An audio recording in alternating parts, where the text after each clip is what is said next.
Praise the Lord. Greetings to you all in the matchless name of our Lord Jesus Christ. My name is Jaren David and I am associated with ICPF Aurangabad. I want to tell you today about knowing you are loved. When in college, I used to play basketball. My coach, in the middle of a game, came up and said, I think you can change the game. And he was waiting for my reply. But I was stuck with his two words, that is, he thinks. If he thinks I could change the game, or am I his last option, or maybe he's trying to figure it out. He thinks did not give me a confidence at all. Instead, it built a pressure on me that I have to do good, I have to perform well. But after 15 minutes, he came up to me and said, I know you can change the game. And eventually, I think changed to I know. And when that happened, it gave me a confidence. I was at ease and I was myself calm. People nowadays live with the I think he loves me mentality when it comes to God's love. We think that God's love is based on our performance. I attended a church Zoom meeting last week. I am good in society. I am good to people. I think He'll love me. I overcame a temptation. I have earned His love. But what is the problem with this kind of approach? The problem is when we make mistake, or when we get off a course, or when we feel that this thing what we did is not perfectly right, we feel that God will leave us and find someone else to love. But after all, you don't love me, a human nature, I don't love you back. But God's love is not like people.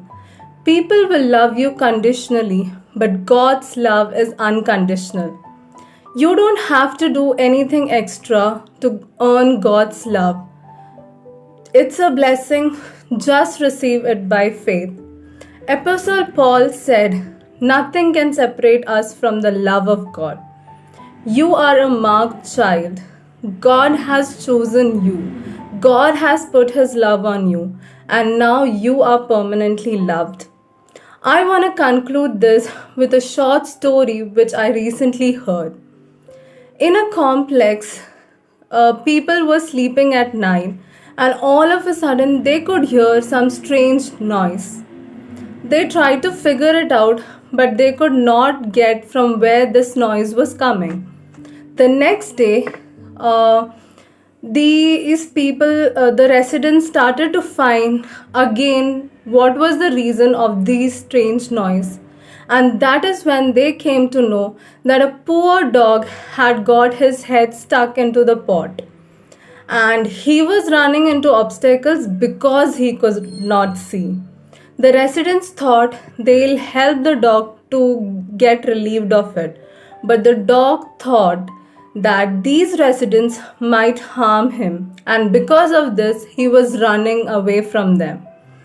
After for a few hours, the residents tried and still they were not able to find the dog. As the dog was running off, they gave up. And on hearing this, animal rescue team had come over there to help the dog to get relieved of it.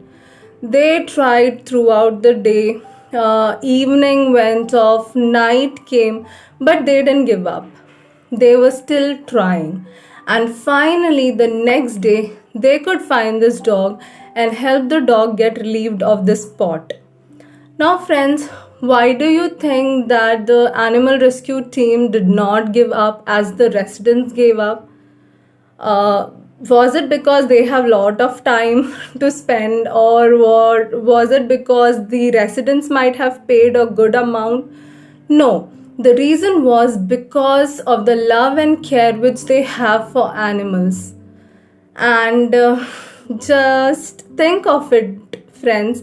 If they have such a love and care, affection for the poor animal, how much our Father will have for us. So if you relate with the message which I said earlier, you could get it.